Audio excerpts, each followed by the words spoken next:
মৌলিকে এক চড় দিয়ে দাঁত ফেলে দিল বানি। হ্যাঁ বন্ধুরা, এমনটাই দেখা যাবে। তাই সম্পূর্ণ জানতে ভিডিওটিতে লাইক দিয়ে চ্যানেলটি সাবস্ক্রাইব করে দেখতে থাকুন। গল্পের শুরুতেই দেখা যাবে বিদ্যুৎ বাণীকে বলে, আমার মেয়ে তানিয়ার কি হবে? হ্যাঁ, আমার মেয়ে তো অবহেলা পাবে, সেটা তো আমি কিছুতেই হতে দেব না। তখন শ্যামলী বলে, হ্যাঁ, আমিও এটা হতে দেব না।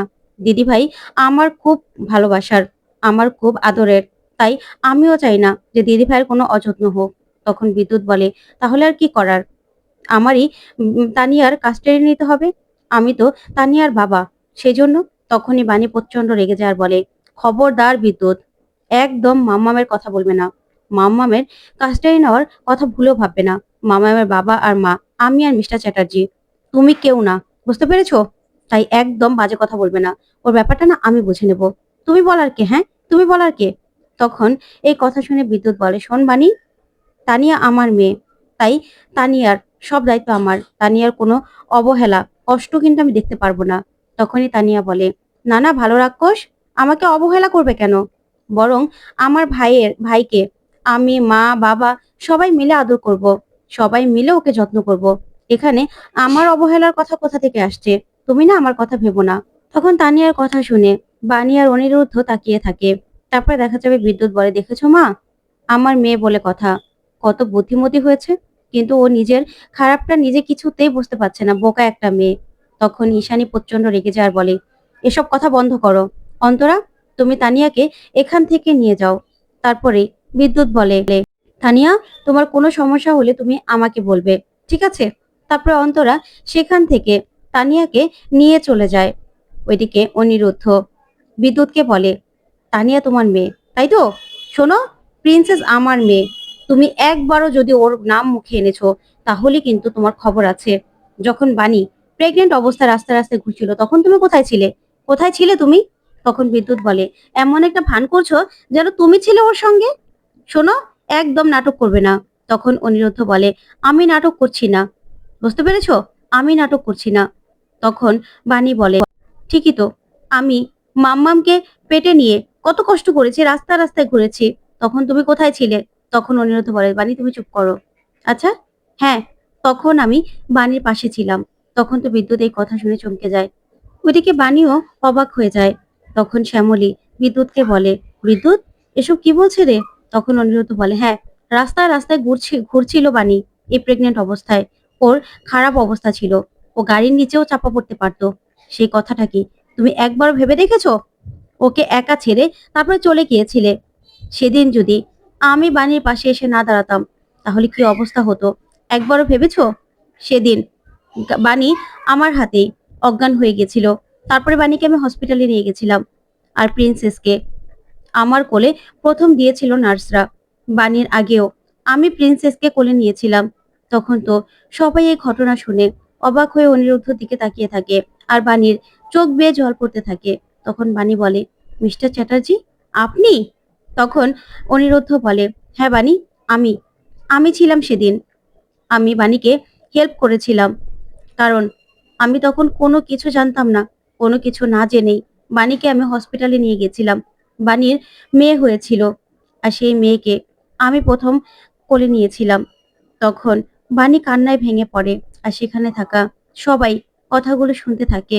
ওইদিকে ঈশানী অবাক হয়ে যায়। তারপরেই দেখা যাবে বিদ্যুৎ বলে, হ্যাঁ, আমি মানছি, আমি একটু ছন্নছাড়া ছিলাম, আমি ভুল করেছি, কিন্তু এখন এখন তো আমি ভালো। তারপর অনিরুদ্ধ বাণীর কাছে যায় আর গিয়ে বলে, বাণী, আমি তোমার আগে প্রিন্সেসকে কোলে নিয়েছিলাম বাণী। তখন এই কথা শুনে শ্যামলী সহ সবাই তাকিয়ে থাকে। তখন ঈশানী ভীষণ খুশি হয়ে যায় আর বলে, অনিরুদ্ধ, তুমি ছিলে? তারপরেই বাণী বলে, মিস্টার চ্যাটার্জি, আপনি আমাকে এতদিন কেন বলেননি? আপনি সেই মানুষটা ছিলেন, সেই দেবদূত আপনিই ছিলেন? তখন অনিরুদ্ধ বলে, হ্যাঁ বাণী, আমি বলিনি, কারণ বলার প্রয়োজন মনে করিনি। তখন বাণী বলে, কেন বলেননি আপনি? আমি কত খুঁজেছি আপনাকে, আপনি জানেন? সেদিন আপনি যদি আমার পাশে এসে না দাঁড়াতেন, দেবদূত হয়ে আমাকে হসপিটালে না নিয়ে যেতেন, তাহলে আমি না মা হতে পারতাম, না আমি বেঁচে থাকতাম, না আমি মাম্মামকে পেতাম। এখন আমি আপনার জন্যই মাম্মামের মা হয়েছি। তখন অনিরুদ্ধ বলে, আমি সেদিন কোনো কিছু ভেবে কোনো কিছু করিনি বাণী। তখন বিদ্যুৎ বলে, আশ্চর্য তো, আমি না হয় তখন বুঝিনি, কিন্তু এখন এখন তো আমি সব বুঝি। আর এখন আমি আমার মেয়ের কাস্টাডিও নিতে পারবো। তখন বাণী প্রচন্ড রেগে যায়। ওইদিকে অনিরুদ্ধ বলে, শোনো, একদম কথা বলবে না। আর হ্যাঁ, বাণীর সঙ্গে আমার বারবার নানান জায়গায় দেখা হয়েছে, কিন্তু সেটা না ওই উপরওয়ালার ইচ্ছাতেই হয়েছে। তখনই সেখানে দাদু চলে আসে আর এসেই বলে, বাহ অনিরুদ্ধ বাহ, তুমি তো দেখছি একদম সিনেমার গল্প শুরু করে দিয়েছো। বারবার দেখা হয়েছে, ভবিতব্য, উপরওয়ালা, এসব গল্প শোনাচ্ছ তাই না? তখন ঈশানী দাদুকে কিছু বলতে গিয়েও কিছু বলতে পারেনি। তখন অনিরুদ্ধ বলে, হ্যাঁ দাদু, এটা উপরওয়ালারই ইচ্ছে। তারপরেই বাণী ঈশানীর কাছে যায়, গিয়ে বলে, মা, আপনার মনে আছে আপনি একবার মন্দিরে গিয়েছিলেন পুজো দিতে? তখন আপনার মেয়ের সঙ্গে সঙ্গে আরেকটি মেয়েরও জন্মদিন ছিল, তাকেও আপনি আশীর্বাদ করেছিলেন। তখন তো ঈশানীর সব কথা মনে পড়ে যায়। তখন বাণী বলে, আপনি বলেছিলেন না যে আমাকে আপনার খুব চেনা চেনা লাগছে? আসলে কত বছর পরে আবারও আপনার সঙ্গে দেখা হয়ে যায়, তখন ওই মেয়েটারও আপনাকে দেখে চেনা চেনা মনে হয়, আর আপনাকে অজান্তেই, নিজের অজান্তেই মা বলে ডেকে ওঠে। তখন তো ঈশানী সব কথাগুলো মিলিয়ে অবাক হয়ে আর বলে, বাণী, তুমি সেই মেয়েটা, তুমি সেই মেয়ে ছিলে যার জন্য আমরা অনিরুদ্ধকে ফিরে পেয়েছিলাম। তখন এই বলেই বাণীকে জড়িয়ে ধরে ঈশানী। তখন জড়িয়ে ধরে কান্নায় ভেঙে পড়ে। ওইদিকে পিনাক্ষী ভীষণ খুশি হয়ে যায়। তখন নয়নতারা, মৌলি দেখে পুরো অবাক হয়ে যায়। তারপরে দেখা যাবে ঈশানী বলে, বাণী, সত্যিই তুমি সেদিন ঈশ্বরের দূত হয়ে এসেছিলে। আমি তোমাকে পরে আরো কত মনে করেছি তুমি জানো, কত খুঁজেছি, কিন্তু তুমি সেদিন আমাদের অনিরুদ্ধর জীবন বাঁচিয়েছিলে। তখনই পিনাক্ষী বলে, দেখো ঈশানী, বাণী কিন্তু নিজের অজান্তেই তোমারও জীবন বাঁচিয়েছিল। তাহলে তুমি কি সেটা ভুলে গেছো? তখন ঈশানীর মনে পড়ে যায় যে ঈশানীকেও বাণী গুন্ডাদের হাত থেকে বাঁচিয়েছিল। ওইদিকে বিদ্যুৎ বলে, মা, এসব কি হচ্ছে কিছুই তো বুঝতে পারছি না। তখন মৌলি বলে, নাটক করছো তাই না বাণী, নাটক করছো? এসব নাটক না এখানে আর চলবে না। তোমার নাটকগুলো না তুমি একদম বন্ধ করো। সেই ছোটবেলা থেকেই আমার মনে হয়েছিল তুমি আমার মাকে কেড়ে নিতে এসেছো। তারপরে ঈশানী বাণীকে আশীর্বাদ করতে যাবে, ঠিক তখনই নয়নতারা এসেই ঈশানীর হাত ধরে ফেলে আর বলে, শোনো বৌমা, একদম ওদের পাতা ফাঁদে তুমি পা দিবে না। তুমি কি ভুলে গেছো এই বাণী কত কি করেছে আর কত ক্ষতি করেছে? সবকিছু কি ভুলে গেছো? ওকে না একদম আশীর্বাদ করার চেষ্টাও করবে না। আর তাছাড়া ওর যে এই যে অবৈধ সন্তান, সেটাকে তুমি কেন আশীর্বাদ করবে? এই বাণী ডাকাত রানী তোমার সব কিছু কেড়ে নেওয়ার চেষ্টা করেছে। এই মেয়েটাকে একদম বিশ্বাস করা তোমার উচিত হবে না। ঠিক তখনই নয়নতারাকে জোরে একটা ধমক দেয় অনিরুদ্ধ। তখন দাদু বলে, শোনো অনিরুদ্ধ, তুমি আমার সামনে নয়নকে এইভাবে ধমকে কথা বলতে পারো না। আর নয়ন, তোমাকেও বলছি, তুমিও মুখ সংযত হয়ে কথা বলো। তারপরেই সাথী ঈশানীকে বলে, ঈশানী, একটা জিনিস কিন্তু ভালোই হয়েছে, তোমার সঙ্গে আমার সেই আগে থেকে কথা হয়েছিল যে তোমার মেয়ের সঙ্গে আমার ছেলের বিয়ে দেব। দেখো, শেষ পর্যন্ত কিন্তু ওপরওয়ালার ইচ্ছেতেই তোমার মেয়ের সঙ্গেই আমার ছেলের গাঁটছড়াটা উপরওয়ালা বেঁধে দিয়েছে। ওদের দুজনেরই বিয়ে হয়েছে। এটা কেমন চমৎকার বলো? সব না ওই ওপরওয়ালারই ইচ্ছে। তখন ঈশানী তাকিয়ে থাকে। তখন দাদু বলে, বাবা সাথী, তুমিও তো দেখছি ভালোই মিলিয়ে মিলিয়ে কথা বলতে পারো। তুমিও ওদের এসব নাটকে বিশ্বাস করে ফেলেছো, তাই তো? তখন মৌলি বলে, আচ্ছা আন্টি, এত যে তোমার ছেলে আর বাণীর বিয়ের কথা বলছো, ওদের বিয়েটা কি আদৌ হয়েছে কিনা তোমরা কি জানো? ওদের বিয়ে হতে দেখেছো তোমরা? তখন দাদু বলে, না, আমি তো দেখিনি ওদের বিয়ে হতে, আমরা কেউ দেখিনি। তখন মৌলি বলে, তাহলে শুধু সিঁদুর পরিয়ে দিলেই কি বিয়ে হয়ে যায় নাকি? আদৌ কি ওদের দুজনের বিয়ে হয়েছে নাকি সেটা তো আগে দেখতে হবে। আর দেখো না, কত বড় মুখ করে বলছে বাণী অনিরুদ্ধর সন্তানের মা হতে চলেছে, কিন্তু সেই বাবা মায়ের বিয়ে হয়েছে কিনা সেই সন্তান জানে? তখনই বাণী বলে, মৌলি, মুখ সামলে কথা বলো, এটার ফল একদম ভালো হবে না। তখন ঈশানী বলে, মৌলি, এটা কেমন কথা? এত বাজে কথা কি করে বলো? তখন বাণী বলে, মিস্টার চ্যাটার্জি আমাকে ঠাকুরের সামনে আর প্রকৃতির সামনে সিঁদুর পরিয়ে দিয়েছে, সেখানে সাক্ষী ছিল আমার মেয়ে কাকা। তাহলে তুমি কে? তখন মৌলি বলে, তাই নাকি, সিঁদুর নিয়ে বাহাদুরি? তখন বাণী বলে, সিঁদুরের মূল্য তুমি কি বুঝবে মৌলি? তোমার তো বোঝার কথাই না, কারণ তুমি তো বিদ্যুৎকে নকল বিয়ে করে সিঁদুর পরে ঘুরে বেড়াচ্ছ। তাহলে সিঁদুরের মূল্যটা তুমি বুঝবে কি করে? এই সিঁদুরের মূল্য আমার কাছে অনেক। তখনই মৌলি বলে, সিঁদুর নিয়ে অনেক বড়াই করছো তাই না? আজকে দেখো না, তোমার এই অবৈধ সিঁদুর আমি সবার সামনে মুছে দেব, কারণ তোমার এই সিঁদুরের কোনো রকম কোনো মূল্য নেই। তুমি আসলেই তোমার সঙ্গে অনিরুদ্ধের বিয়ে হয়েছে কিনা তা আমি জানি না, সেই জন্য এই সিঁদুরটা আমি এখনই মুছে দেব। এই বলে বাণীর কপালে সিঁদুর মুছতে গেলেই তখন ঠাসিয়ে বাণী একটা চড় মারে মৌলিকে। তখন মৌলি সঙ্গে সঙ্গে গিয়ে টি টেবিলের সঙ্গে দাঁত লেগেই একটা দাঁত সঙ্গে সঙ্গে ভেঙে পড়ে যায়। তখন তো সবাই হাঁ করে তাকিয়ে থাকে। ওইদিকে মৌলিকে ফোকরা অবস্থায় দেখে সবাই হাসতে থাকে, অবাক হয়ে তাকিয়ে থাকে। তারপরে দেখা যাবে বিদ্যুৎ বলে, আচ্ছা বেবি, তোমাকে তো দাঁত ছাড়া খুব ভয়ঙ্কর লাগছে গো দেখতে, কি হবে এবার? তখন মৌলিকে এনে বসায় বিদ্যুৎ আর নয়নতারা। তখন নয়নতারা বলে, দিদিভাই তোমার কি হলো, কি হলো দিদিভাই? তারপরেই দেখা যাবে শ্যামলী বলে, এটা কি করলি তুই বানি? তুই এত হিংস্র কি করে হয়ে গেলি? তুই তো এত হিংস্র কখনো ছিলি না, তুই কি না মৌলির গায়ে হাত তুললি? তখন বানি রেগে গিয়ে বলে, এবার তো একটা দাঁত ফেলেছি, আবার যদি বেশি বাড়াবাড়ি করতে আসে না আমার সিঁদুর নিয়ে, তাহলে চড় মেরে সবগুলো দাঁত আমি ফেলে দেব। তখন দাদু বলে, তোমার এত বড় সাহস, আমার দিদিভাইয়ের সঙ্গে অন্যায় করে আবার বড় বড় কথা বলছো?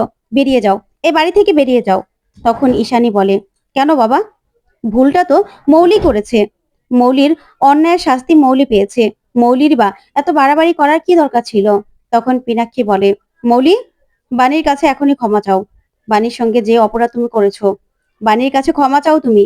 তখন মৌলি রেগে সেখান থেকে ছুটে রুমে চলে যায়। এই কাণ্ড দেখে বিদ্যুৎও মৌলির পিছন পিছন ছুটে যায় আর বলে, বেবি বেবি। তখন মৌলি রুমের সব কিছু ছড়িয়ে ছিটিয়ে ফেলতে থাকে। তারপরে বিদ্যুৎ বলে, বেবি এরকম করো না, তোমার দাঁতটা কোনোভাবে আমি জোড়া লাগিয়ে দিয়েছি, তারপর তো আবার পড়ে যাবে। তখন মৌলি বলে, ওই বাণীর এত বড় সাহস, ও আমার দাঁত ফেলে দিল, ওকে এত বড় সাহস কে দিয়েছে? ওকে আমি ছাড়বো না, ছাড়বো না আমি, ওই বাণীকে আমি মেরে ফেলবো। ও কিনা অনিরুদ্ধ সন্তানের মা হতে চলেছে সেটা আমি মানতে পারছি না। তখন বিদ্যুৎ বলে, আসলে বেবি একটা কথা বলো তো, তুমি বাণীর উপর রেগে আছো কেন? ও মা হতে চলেছে সেই জন্য, নাকি তোমার দাঁত ফেলে দিয়েছে সেই জন্য? তখন মৌলি বলে, তুমি চুপ করবে। তারপরে বিদ্যুৎ চুপ হয়ে যায়। তখন মৌলি বলে, না, সবাই যদি জেনে যায় যে বাণী এবারই মেয়ে, তখন কি হবে আমি তো ভাবতে পারছি না। তখন বিদ্যুৎ বলে, আস্তে কথা বলো, দেয়ালেরও কান আছে, আমি দরজাটা লাগিয়ে দিয়ে আসি। এ বলে দরজা লাগাতে গেলে সেখানে নয়নতারা চলে আসে আর এসেই মৌলিকে চেপে ধরে আর বলে, দিদি ভাই কি বললে একটু আগে? বলো কি বললে, কি বললে বলো। তুমি এত বড় একটা কথা আমার কাছ থেকে কেন লুকোলে? কেন বললে যে সবাই যদি জেনে যায় যে বানি এবারই আসল মেয়ে? কি বললে? তখনই মৌলি বলে, হ্যাঁ গ্র্যান্ড মমি, বানি এবারের আসল উত্তরাধিকারী। বাণী ওই ঈশানী রয় আর পিনাক্ষী রয়ের মেয়ে। তখন তো এই কথা শুনে নয়নতারার চোখ বড় বড় হয়ে যায়। তখন বিদ্যুৎ বলে, হ্যাঁ ঠাম্মি। তখন নয়নতারা বলে, কিন্তু তাহলে ওই ডিএনএ টেস্টের রিপোর্ট, সেটা? তখন বিদ্যুৎ বলে, গ্র্যান্ডমামি, আসলে ওই ডিএনএ টেস্টের রিপোর্টটা আমিই তো পাল্টে দিয়েছিলাম, সেটা তো আমার কাছে, এই যে দেখুন। তখন মোবাইলে দেখালেই নয়নতারা অবাক হয় আর বলে, কি বলছো তোমরা? তখন বিদ্যুৎ বলে, হ্যাঁ গ্র্যান্ডমামি। তখন নয়নতারা বলে, না, এটা কিছুতেই হতে পারে না, কিছুতেই না। এই বলেই মৌলিকে আবারও একটা চড় মারে নয়নতারা। তখন বলে, এত বড় একটা খবর তুমি এতদিন আমার কাছে কেন লুকিয়ে রেখেছিলে? তখন মৌলি বলে, কি করতাম গ্র্যান্ডমমি, সব কিছু তোমার জন্য, তোমার জন্য হয়েছে। তখন নয়নতারা বলে, না না, আমি কিছুতেই আমার রক্ত ছাড়া এই বাড়ির উত্তরাধিকারী আর কাউকে আমি হতে দেব না। ওই জীবন আমার সঙ্গে বেইমানি করেছে, বেইমানি করেছে ওই জীবন। ওকে বলেছিলাম বাণীকে আমি শেষ করে দিতে, কিন্তু ওই জীবন বাণীকে শেষ করে দেয়নি। একদিন দুই বাচ্চার ভাগ্য লিখন আমি লিখেছিলাম, এবার বাণীর বাচ্চার ভাগ্য আমি লিখব। কিছুতেই বাণীকে আমি সুস্থ থাকতে দেব না, শান্তিতেও থাকতে দেব না। বাণীকে আমি শেষ করেই ছাড়বো। ওইদিকে সাথী বাণীর উপর প্রচন্ড রেগে যায় আর বলে, বাণী, তুমি এত বড় একটা খবর আমাকে বললে না, তুমি কিনা সবার সঙ্গে আমাকে বললে, ঠিক আছে সেই জন্য আমি রাগ করেছিলাম, কিন্তু তুমি এই অবস্থায় এইভাবে চিৎকার চেঁচামেচি করবে, এত রিস্ক নাও তোমার একদম উচিত হয়নি। তখন বাণী বলে, আসলে মাসিমা, আমি না নিজেকে নির্দোষ প্রমাণ করে সবাইকে এই কথাটা বলতে চেয়েছিলাম, মাথা নিচু করে, সবার সামনে তো আর এই কথাটা আমি বলতে পারতাম না, সেই জন্য। তখন ঈশানী বলে, কার কাছে তুমি নিজেকে প্রমাণ করতে? আমি তো বিশ্বাসই করিনি যে তুমি এরকম একটা কাজ করতে পারো। তারপরেও তোমার যদি সবটা প্রমাণ করতে বেশি সময় লেগে যেত, তখন তখন কি করতে? তাহলেও কি বলতে না? আমাকে তো তোমার আরো আগে বলা উচিত ছিল বানি, বললে না কেন? তো বন্ধুরা, কেমন লাগলো আজকের আপডেট কমেন্ট করে জানাতে ভুলবেন না। পরবর্তী আপডেট পেতে